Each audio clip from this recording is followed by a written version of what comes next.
Function की definition, function के प्रकार, ये सब हम लोगों ने देख लिया, पैरामीटर देख लिया। अब फंक्शन का एक एग्जांपल देखते हैं कि फंक्शन के थ्रू प्रोग्राम कैसे बनता है। जैसे write a program to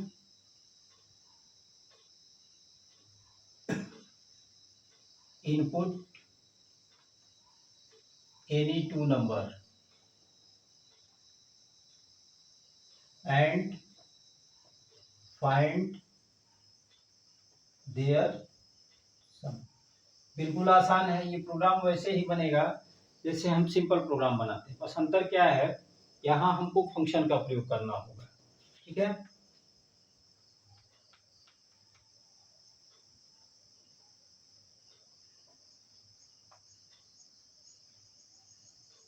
int main,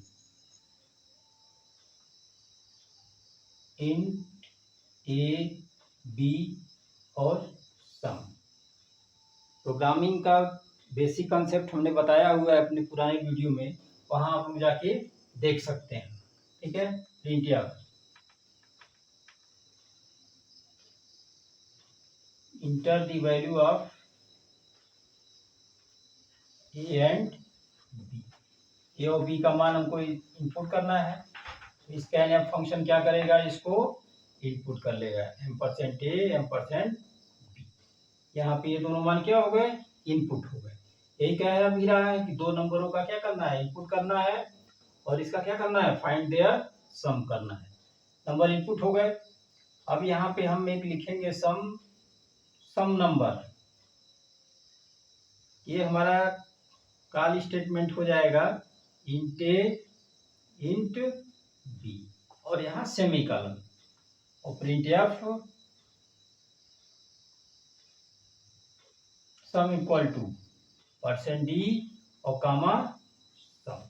यानी कि ये जो सम होगा दोनों नंबरों का इनपुट होने के बाद, वो यहाँ पे आके रखेगा, इस मान को हम क्या करेंगे, प्रिंट कर देंगे। यहाँ एक भाग हमारा क्या हो गया, ये तैयार हो गया। फिर आगे जब हम बढ़ेंगे इस प्रोग्राम में, तो अब इसको हम एक फंक्शन यानी कि इंट किस नाम से कॉल किए हैं, सम नंबर, सम नंबर। अब यहाँ जो पैरामीटर है ए और बी, इस पैरामीटर को हम क्या करेंगे, चेंज कर देंगे, क्योंकि इनकी वैल्यू उसको पास कर रहे हैं। तो हम यहाँ पे लिखेंगे इंट एक्स और इंट वाई। अब देखिए ये हमारे फंक्शन का हेडर हो गया। तो फंक्शन के हेडर में हम क्या करेंगे, लास्ट में सेमीकोलन का प्रयोग नहीं करेंगे। इंट एस, सम के लिए दूसरी वैल्यू हमने क्या ले लिया, यस ले लिया, क्योंकि ये मान क्या होगा, कॉपी होगा, यानी कि पास हो रहा है। और yes equal to X Y, X plus Y, ये आपस में ऐड हो जाएंगे, और रिटर्न क्या मिल जाएगा हमको, एस। ये प्रोग्राम हमारा, ये प्रोग्राम क्या हो गया, फंक्शन के थ्रू बन गया। फंक्शन मतलब जहां पे हमने सम नंबर नाम का क्या किया, एक फंक्शन को डिफाइन किया है। इसको हम बोलते हैं हेडर फाइल, इंट एक्स और इंट वाई, ये वैल्यूज हैं दोनों। थोड़ा सा ध्यान दीजिएगा, इंट एक्स कमा इंट वाई, ये हो गया। ठीक है, अब दो मान हमने लिया, सम करने के लिए एक वेरिएबल ले लिया, दो मानों को इनपुट कराया। यहाँ कॉल फंक्शन के थ्रू हमने क्या कर दिया, सम में इसको पुट कर लिया, फिर सम वेरिएबल में क्या कर दिया, इसको प्रिंट करा दिया। फिर यहाँ पे हमने फंक्शन इन्वोक किया, sum number int x int y. ठीक है, ये हमारे कौन से पैरामीटर होंगे, फॉर्मल पैरामीटर, जो एक्चुअल पैरामीटर के मान को क्या करेंगे, कॉपी करेंगे। यहाँ पे x प्लस वाई, जो मान हम इनपुट किए हैं ए और बी का, वो कॉपी हो जाएगा x, a का मान x में और y b का मान y में। और यहाँ पे हम क्या करेंगे, वैल्यू जो रिटर्न करेगा x प्लस वाई, उसको प्रिंट करा देंगे। तो ये प्रोग्राम हमारा किसके थ्रू हो गया, फंक्शन के थ्रू हो गया। ठीक है, एक और एग्जांपल समझते हैं इसी में।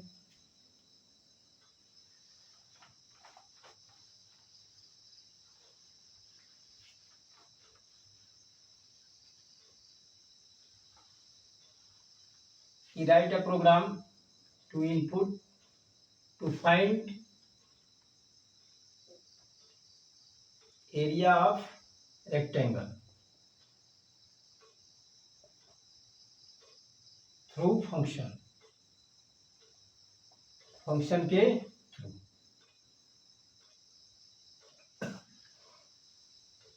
एरिया ऑफ रेक्टेंगल, ठीक है, डायरेक्ट एरिया ऑफ रेक्टेंगल, ठीक है, यूजिंग फंक्शन, ऐसा लिख लीजिए, यूजिंग फंक्शन। कैसे होगा? सेम वही प्रोसेस,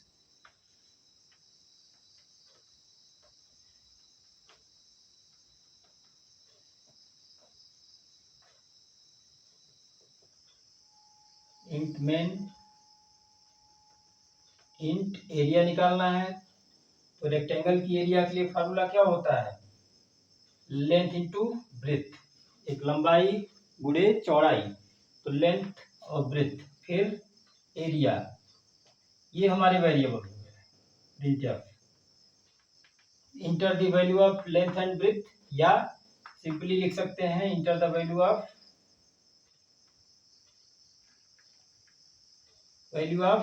एल एंड बी, ठीक है। यहाँ पे ये हो गया स्कैन है, दोनों मान को इनपुट कर लेंगे, एम% एल,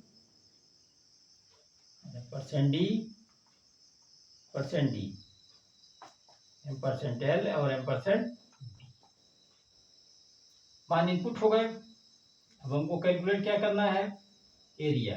एरिया इक्वल टू किसका एरिया निकालना है? तो हम यहाँ पे बना लिए area rect int L int B, ये मान हो गया।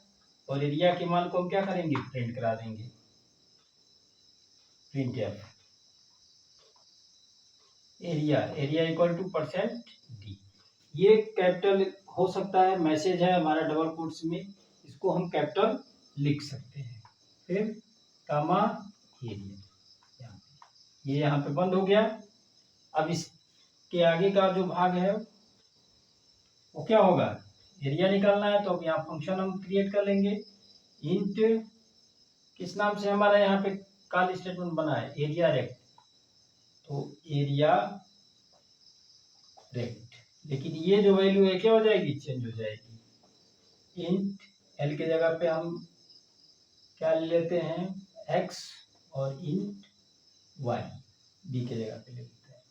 इंट यहाँ पे हम ए ले रहे हैं क्योंकि इसमें ये प्रयोग नहीं किया गया है, एरिया प्रयोग किया गया है, ए ले सकते हैं, कोई दिक्कत नहीं है।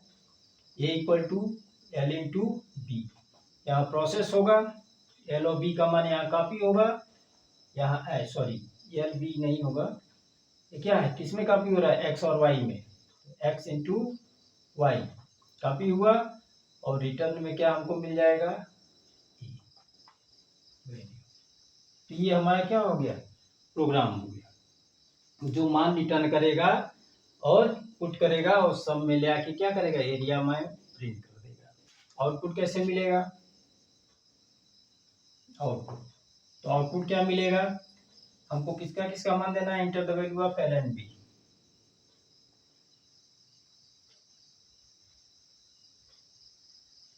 एल एंड बी, ठीक है। तो इसमें क्या हो जाएगा? मान हम देंगे, मान लिया हमने दे दिया 5 और दे दिया 10, तो हमारा जो एरिया का वैल्यू प्रिंट करेगा, क्या प्रिंट करेगा? एरिया इक्वल टू 50, ठीक है, ओके। तो ये हमारा एग्जाम्पल हो गया, किसके थ्रू? फंक्शन के थ्रू, ठीक है। नेक्स्ट पार्ट में अब इसके बाद क्या है कि फंक्शन प्रोटोटाइप, एक इम्पॉर्टेंट टॉपिक्स ये भी है कि फंक्शन प्रोटोटाइप क्या होता है। चलिए इसको समझते हैं।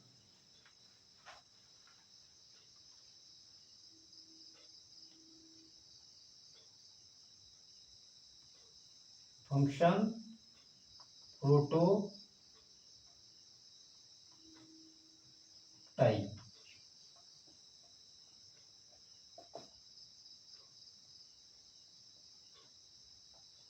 फंक्शन प्रोटोटाइप क्या होते हैं?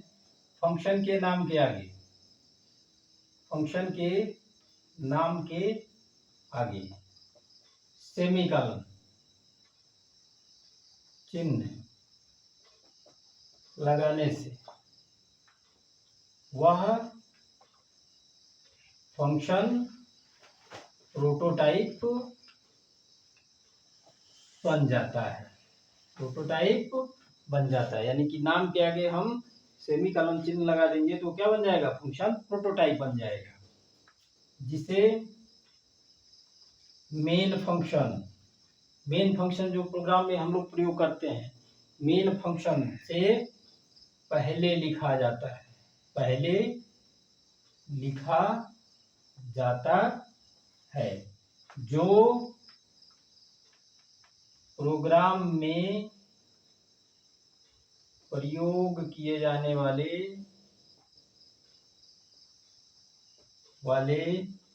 Data type, variable,